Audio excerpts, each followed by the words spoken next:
सभी किसान भाइयों को नमस्कार और मेरा नाम है आदेश कुमार। पिछले 2 वर्षों से मैं रिसर्च और डेवलपमेंट में काम कर रहा हूँ।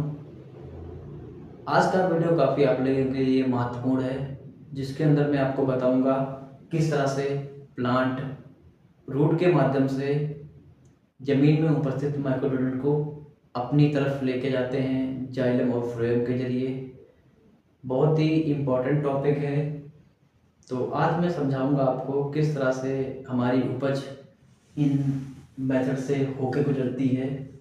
ये 3 method diffusion, mass flow, root interpretation किस तरह से हेल्पफुल हैं हमारी फसल के अंदर। तो इस वीडियो को आप लोग लास्ट तक देखना, मैं आपको सारी चीज़ें इसके बारे में बताऊंगा।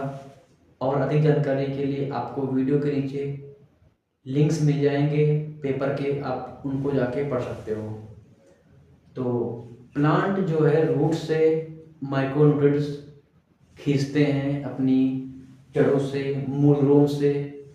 तो इनमें ये 3 मेथड बहुत ज़्यादा इम्पोर्टेंट रोल प्ले करते हैं। इन्हीं तीनों मेथड से प्लांट ज़मीन से माइक्रोन्यूट्रिएंट्स को लेके अपने शरीर के अंदर आते हैं और हमें फल देते हैं, फूल देते हैं और हमारी उपज को कहीं ना कहीं प्रभावित करते हैं। जो सबसे पहला मेथड है उसका नाम है डिफ्यूजन। डिफ्यूजन मेथड में क्या होता है, जब प्लांट को हम लोग ट्रांसप्लांट करते हैं, लगाते हैं, तब ग्रो करता है। ग्रो होने के बाद उसकी रूट्स के पास उपस्थित माइक्रोन्यूट्रिएंट चूसता है प्लांट अपने मूल रोग के द्वारा। तो यहाँ पे माइक्रोन्यूट्रिएंट की कमी हो जाती है।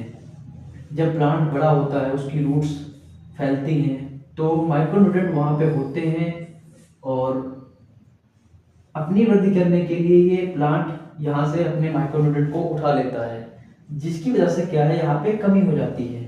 इस कमी को पूरा करने के लिए दूसरी जगह पे उपस्थित माइक्रोन्यूट्रिएंट खिंचकर इस जगह पे आ जाते हैं। इसी क्रिया को डिफ्यूजन बोलते हैं। बहुत ही आसान मेथड है प्लांट के लिए। जब रूट्स बढ़ती हैं तब यहाँ पे माइक्रोन्यूट्रिएंट उपस्थित होते हैं, वो खिंच के प्लांट के अंदर जाते हैं। यहाँ पे कमी होती है, फिर इस कमी को पूरा करने के लिए दूसरी जगह पे जहाँ पे अधिक मात्रा में माइक्रोन्यूट्रिएंट हैं, वो यहाँ पे पानी के जरिए धीरे धीरे आ जाते हैं। इस क्रिया को हम लोग डिफ्यूजन बोलते हैं, जिसके अंदर कैल्शियम और मैग्नीज जो है इसी मेथड से प्लांट के अंदर जाते हैं। दूसरा मेथड है मास फ्लो। किसान भाइयों, मास फ्लो में क्या होता है, जब प्लांट बड़ा हो जाता है, अपनी वेजिटेटिव ग्रोथ पे होता है, तो सूर्य की उपस्थिति में, प्रकाश की उपस्थिति में वाष्पोत्सर्जन करता है, ट्रांसपायरेशन करता है, जिससे क्या होता है, उनके अंदर पानी की कमी होती है। इस कमी को पूरा करने के लिए रूट्स पानी में उपस्थित माइक्रोन्यूट्रिएंट को अपनी तरफ खींचती हैं। इसी क्रिया को बोलते हैं मास फ्लो, जिसमें आपका फास्फोरस और पोटास इसी माध्यम से प्लांट के अंदर जाते हैं। जब प्लांट बड़ा होता है, उसकी ग्रोथ हो जाती है, वेजिटेटिव ग्रोथ पे होता है, तब वो वाष्पोत्सर्जन करता है, जिससे क्या होता है, पानी के अंदर कमी हो जाती है प्लांट के शरीर में। और इस शरीर में कमी होने के बाद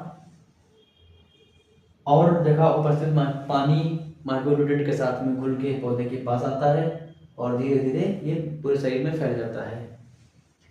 तीसरा मेथड है रूट इंटरप्रिटेशन।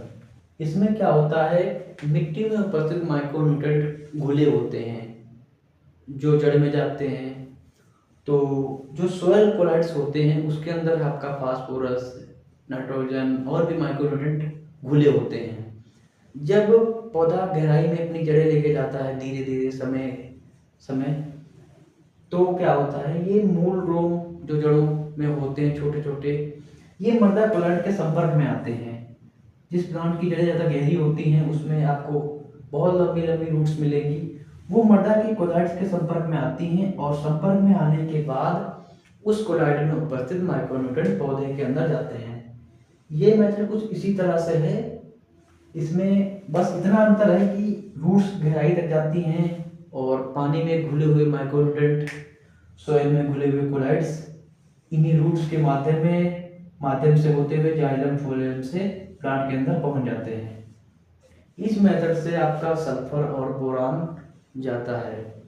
बहुत ही बढ़िया मेथड है जिससे प्लांट सरवाइव कर पाते हैं गर्मियों में। तो आज का ये वीडियो आप लोगों को कैसा लगा? इन तीनों मेथड का हमारे प्लांट्स की लाइफ में बहुत ज़्यादा इम्पोर्टेंट है। तो अगर आपको और भी जानकारी चाहिए तो मैं आपको नीचे शेयर कर दूंगा लिंक्स, आप आर्टिकल देख लेना, बहुत ही अच्छी जानकारी है। और मैं इसी तरह के वीडियो बनाता हूँ जिसके अंदर कृषि विज्ञान और नई तकनीकी की जानकारी आपको मिलती रहेगी।